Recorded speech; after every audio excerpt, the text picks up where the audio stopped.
Dalam mungkin. Tapi mungkin walaupun dewa kekuatannya ada di sini. Cuma dari masalah sikit, saya tengok kalau katakan report tak apa, jadi masyarakat barang ni akan sihat di dalam negeri, insyaAllah.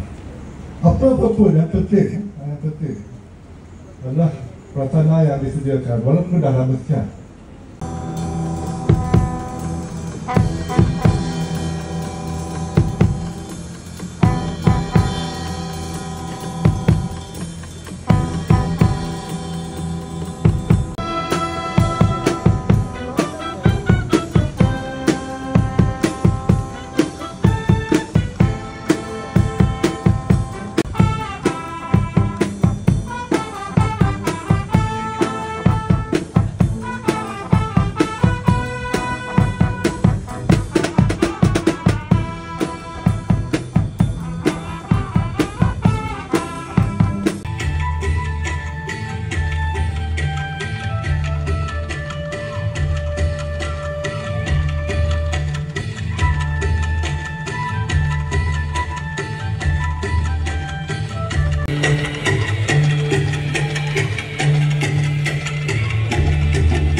Sebuah perkampungan berkat Marang Pahang 1948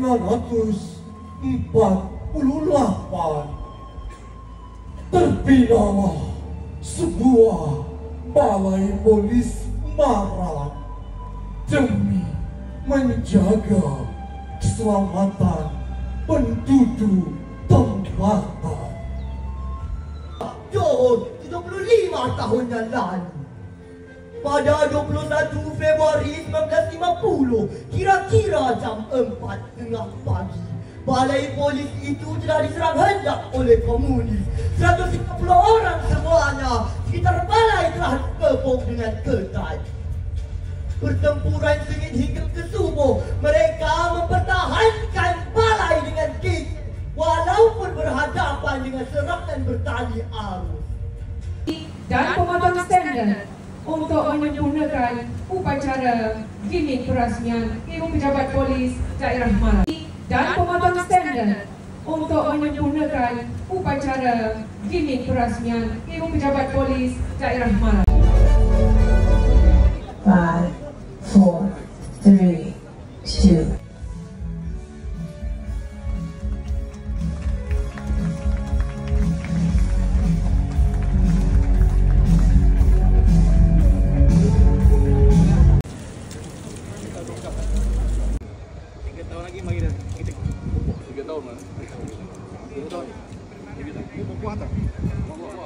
Bagi sesi kedua, seusai majlis simbolik penanaman pokok yang dihormati Datuk Seri Pengarah bersama dengan semua ketua jabatan dan ketua polis daerah Polis Diraja Malaysia Kontijen Pahang.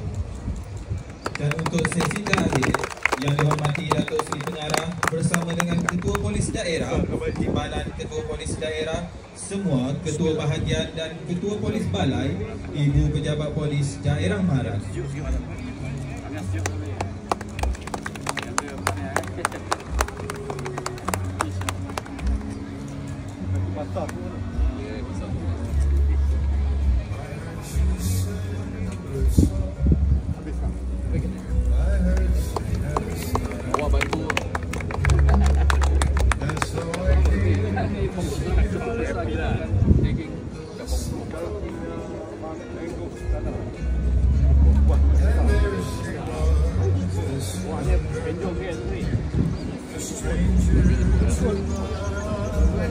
Stranger kasih.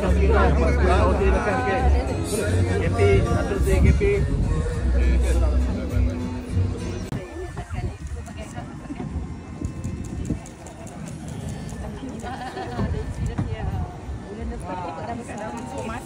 Tiga tahun.